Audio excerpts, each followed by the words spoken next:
Previously on Get In The Mecha.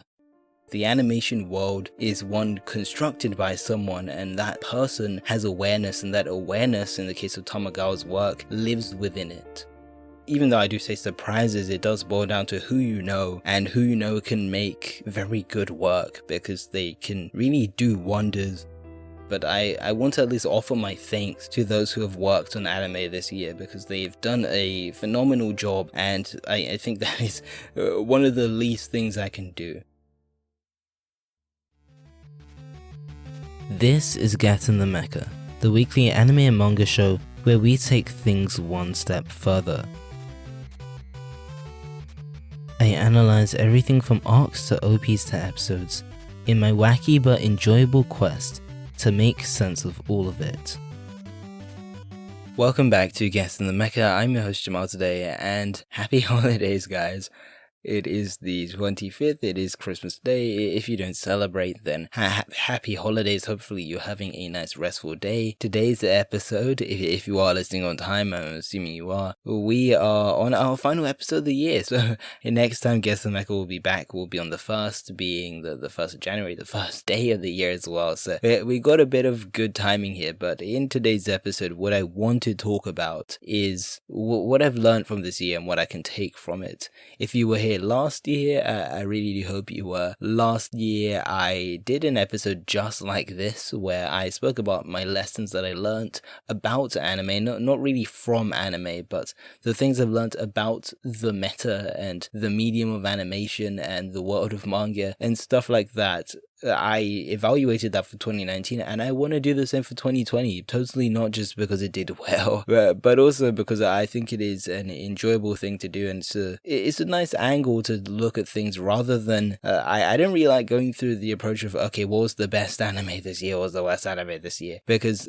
that is all well and good, and I'm sure that there are other creators doing that, and that is totally fine. I have my favorites and things too, but what does that really all boil down to? And that's why I kind of want to give something I think that is a bit more valuable, which are the lessons I can take from anime this year. So that is what we'll be doing in today's final episode of the year. I just want to say thank you for supporting Get In The Mecha through 2020. Despite how wild it's been, I really appreciate all the support, and we've gained a lot of listeners, we've gained a lot of followers, we've gained a lot of people in our community, and so I want to welcome all those who are new. Thank you for listening, and without further ado, let's get into our final episode for 2020. Here is the episode for this week. That is episode 75 of Get In The Mecha, my anime lessons for 2020.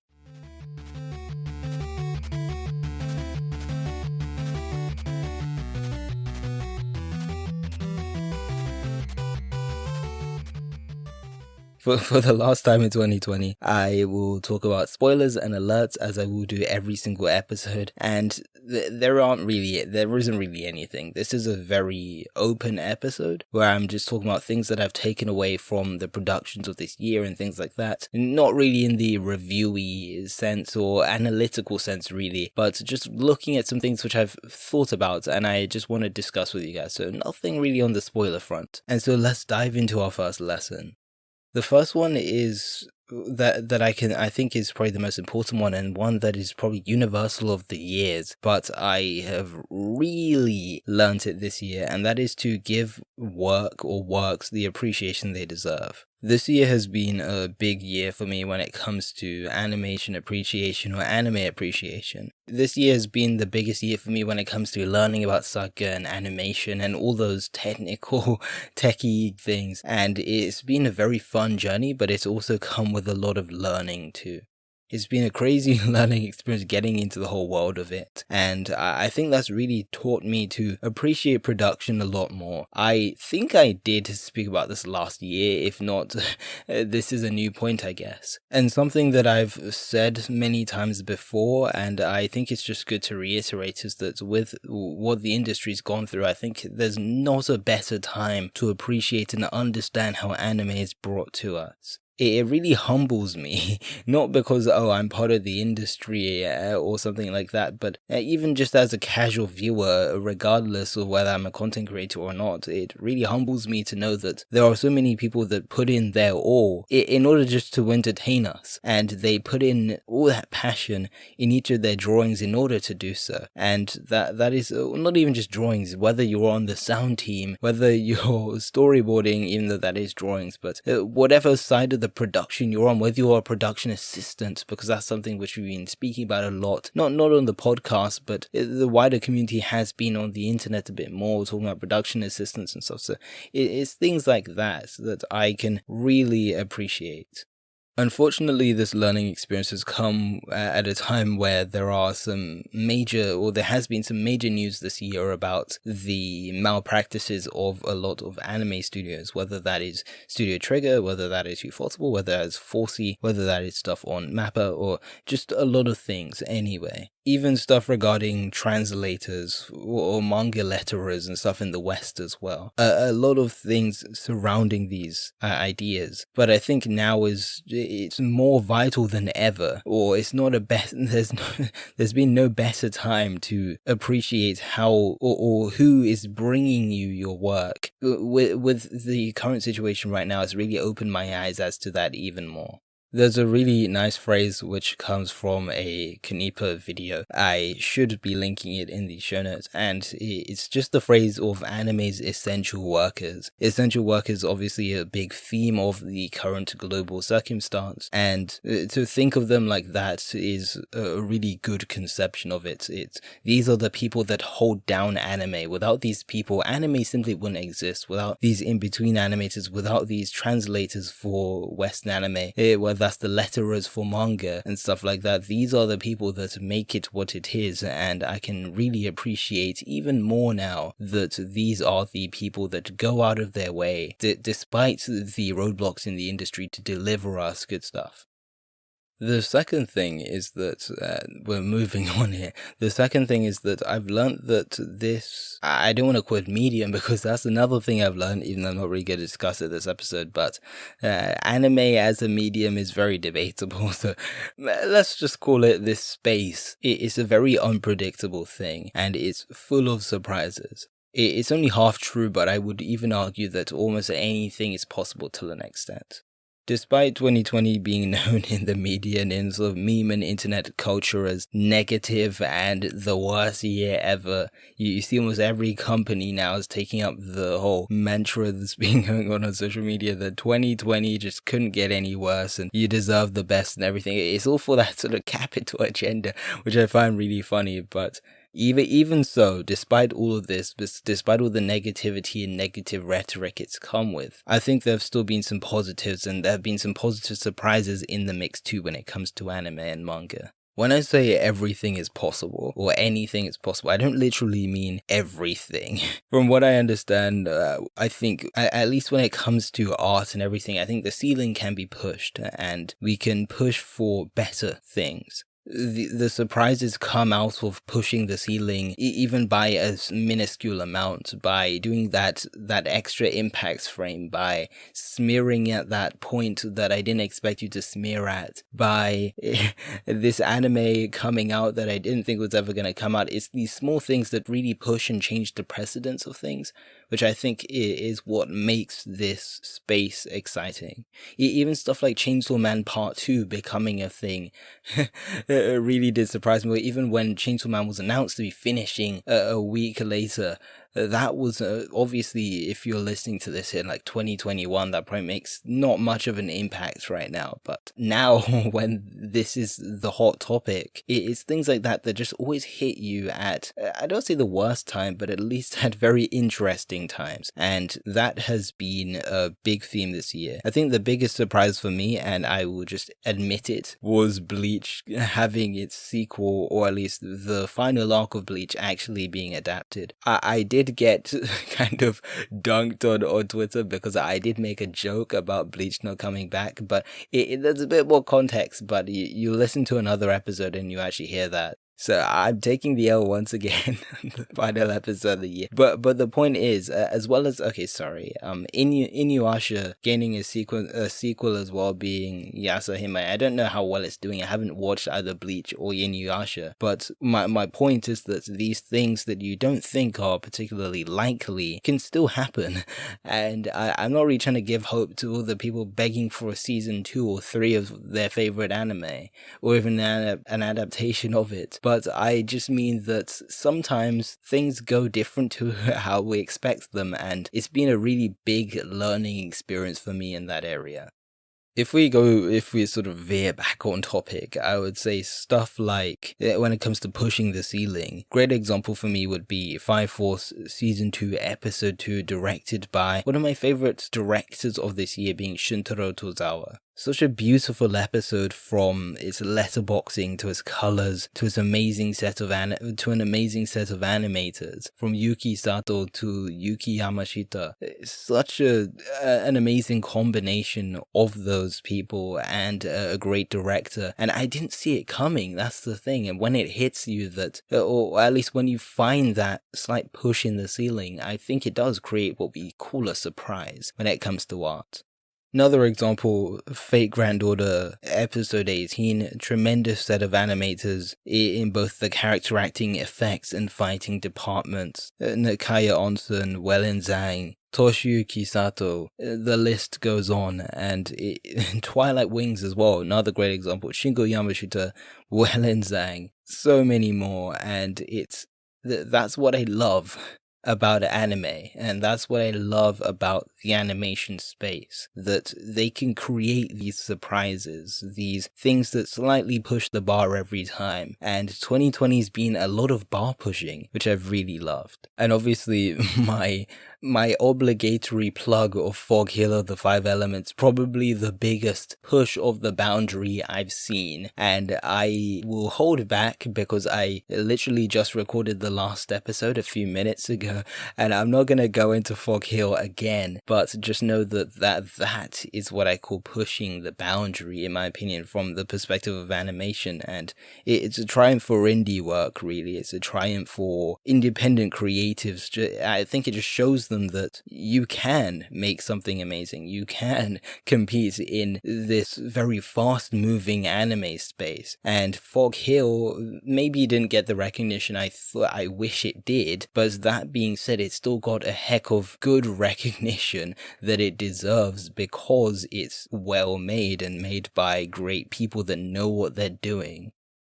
My next lesson, and probably my last long lesson here, is that anime goes much further than TV. This is kind of where I ended off on the last episode, and we're kind of picking up on it again. And yes, it's a very self-explanatory thing.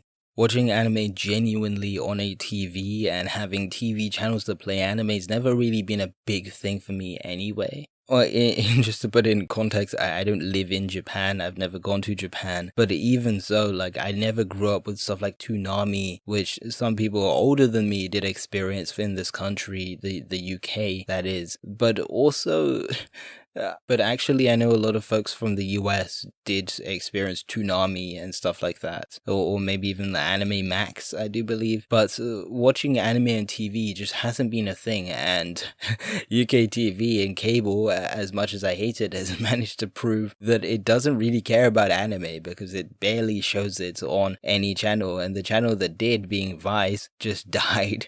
The channel itself actually died. So no more Tokyo Ghoul Re late at night. No more Wolf's Rain late at night.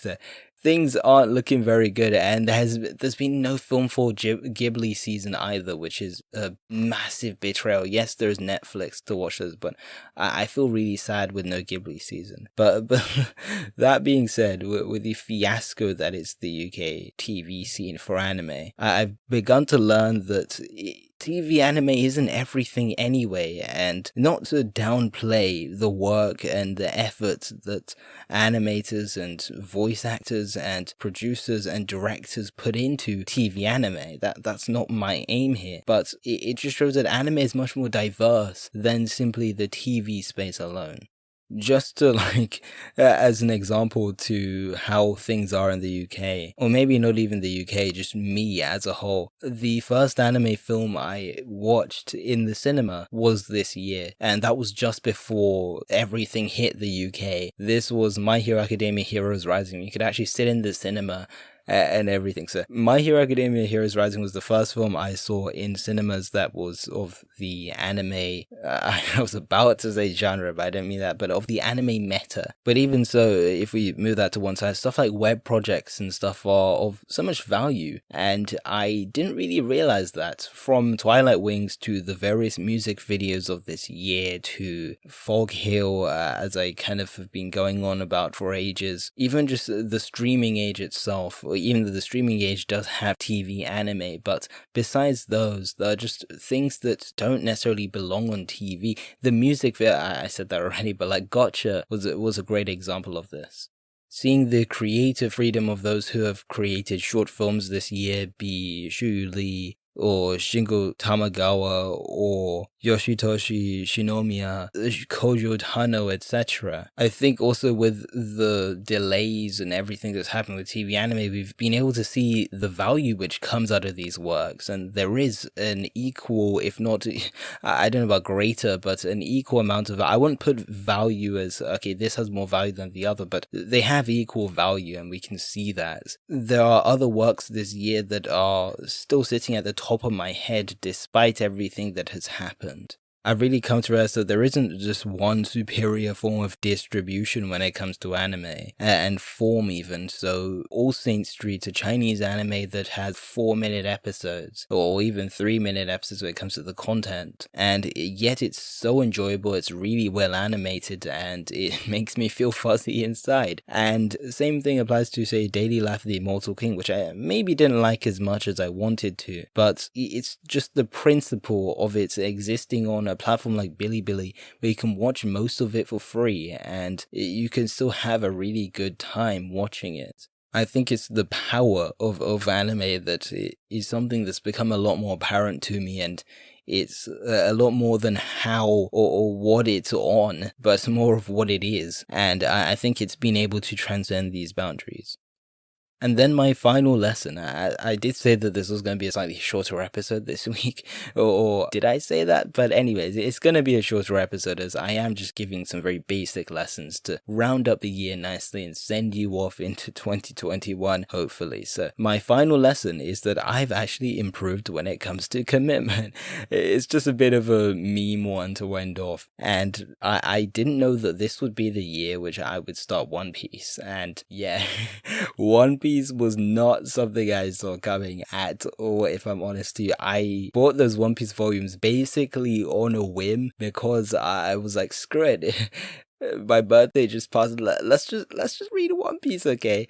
And I did that. I had a really good time. I'm still having a good time, still reading it. I'm on Marine for Dark right now. But I think One Piece has been the biggest thing I've taken on in my anime and manga career. Committing to a almost 1,000 chapter manga. It's on 999 as of this week. I believe that's on Sunday when it's officially out. That's a lot of chapters, even though I've cleared almost half of that, or over half of it, so I'm really happy about that actually. The point is really that you can really try anything, and I don't think quantity should be a limiter. I can understand if you're not enjoying something for a long piece of time. I'm not really the type of person to say, just wait, it'll get better, but I think sometimes it is worth falling for the hype, almost, not really falling for it, but giving into the hype. Whether that is trying out Full Metal Alchemist Brotherhood, or watching that one anime film from 1985 that you never thought you would watch in a million years, just try it, because even if the film is 2 hours and 30 minutes, why not? I think it probably has some value in there, and if you don't get value from it, just know that you've kind of accustomed your taste as to what you don't like now, and you can almost work harder to find something that you do like as a result of watching something you didn't. And so I am gaining a bit more of a glass half full approach when it comes to committing to anime and stuff like that. The same does apply to the Monogatari series, which I did finish this year as well. That was a great experience. One of the best experiences with an anime I've ever had, honestly. And I didn't think I was going to watch a series, but it also gave some good opportunities to have breaks and stuff like that. I still have to finish the final Karo no Kyokai film, even though I did watch almost all of them during the whole lockdown thing. Mostly in the nights, plus in the late evenings. It was a fun experience though. I've just watched a lot of things here and there, like I watched The Dragon Dentist this year. Why did I watch it? I don't know. It was okay. I had a good time. Well animated as well. So the point is that even as the years progress, I don't think it should be a deterrent to get into something that you think you could have a fun time with, and even just trying something new. I said this last year as well, and I stick to it. And I guess this is the real message behind my meme message of commitment, and that is try something new. Just do something on a whim. If there was that one anime you're very curious about, just watch it, because why not? What is there to lose? Okay, one might say their time and their pleasure, but maybe this is just me and I don't think of my pleasure and time very highly, but what is there to lose? Just have fun with it, and if you don't have fun with it, then move on. And I think that's something worth taking on, especially in a year like this where we have had a bit more time on our hands. And I think this year has been a really good opportunity to do that. And sure, we might not have, I hope we don't in 2021 have the time to do that, but even so, I think it's just a good philosophy to have with entertainment. Just take a chance on different things, and I'm sure you'll find something really interesting in there that you'll enjoy. It's actually very refreshing when you forget about chapter numbers and how many episodes you have left until you catch up, and just getting lost in it all. I'm not really thinking about, how am I going to get to chapter 1000 of One Piece in time? But I'm more thinking about, Marineford, this is brutal. I'm very scared as to what's going to happen next. Who's going to die? I'm very shook. And that is the priority, and just being able to get consumed in a work is something which I wouldn't say I'm improving at. So this isn't it's not really a big thing to my life whether I'm enjoying works or not, but I think with longer works I've found the ability to enjoy them and just get consumed and not worry about the end result, because yes, as corny as it sounds, it is about the journey, and the journey is what is worth enjoying for me, as the journey equally has its peaks and its troughs and its climaxes and its anti-climaxes. And so I guess this discourse on, how am I going to catch up? I got to finish it, isn't really productive for us in understanding what is within the narrative itself, what is within the production itself. There are many things within that, and it's probably more worth enjoying that than polluting your headspace around getting to the end, because it's not all about the end, it's about where you're at. And I think that's something you can really take from this year. With that being said, that is the very philosophical analysis over for this week. I don't even have quite an analysis, but it's been a really fun one, and that has been most of the episode, basically. I do want to give closing thoughts, and I also want to give you guys a bit of a parting message for this year. I'm kind of just going to wing it. I didn't bring any notes, I'm sorry, but I'll kind of just wing it and send you on your way for 2021.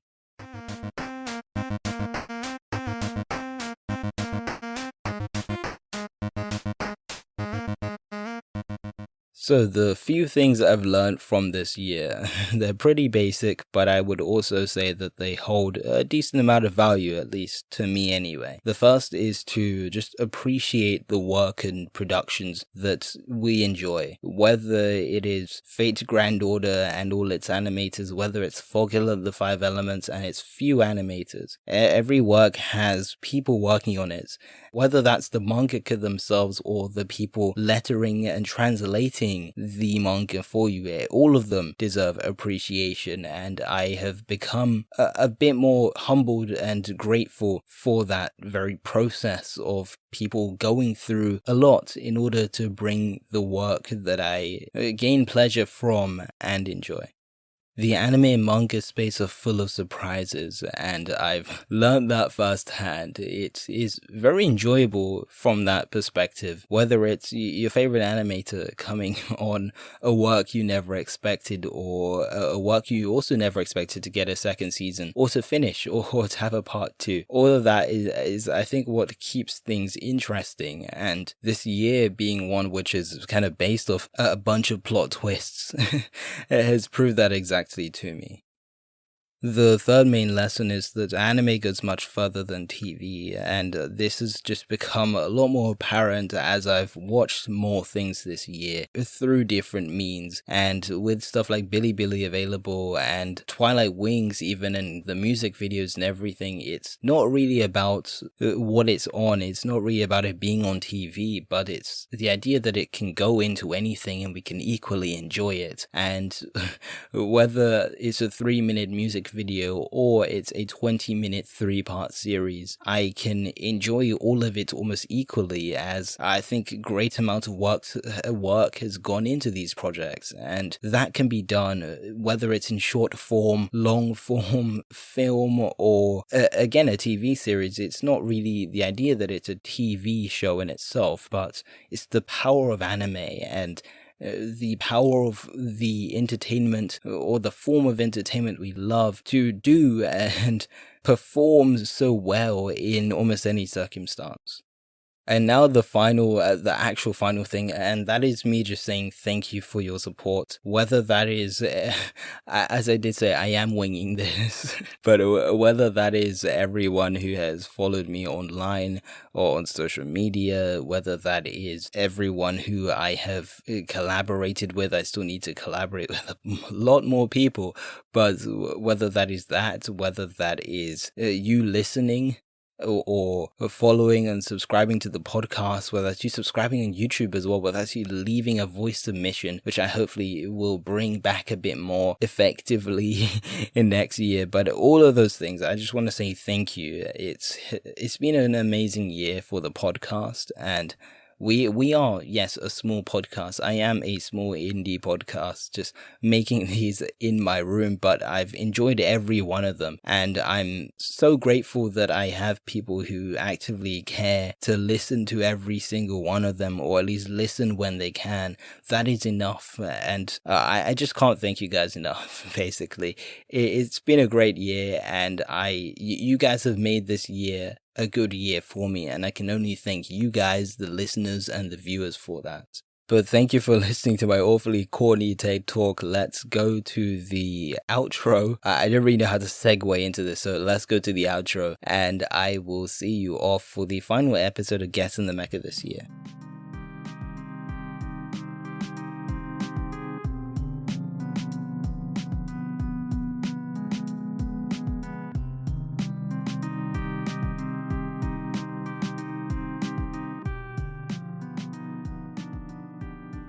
Thank you for listening to this episode of the podcast. It's a pretty short one, might actually be my shortest looking at my computer, but that has been episode 75. 25 more episodes to go to episode 100 next year, which will be very exciting. I haven't actually calculated when it will be. I am guessing it's going to be towards the middle of the year, which should be, it should be around the middle of the year, which should be really nice. That should actually coincide with the 2-year anniversary of Get In The Mecha, but we still have quite a while before that, so let's not get it too ahead of ourselves. But thank you for listening.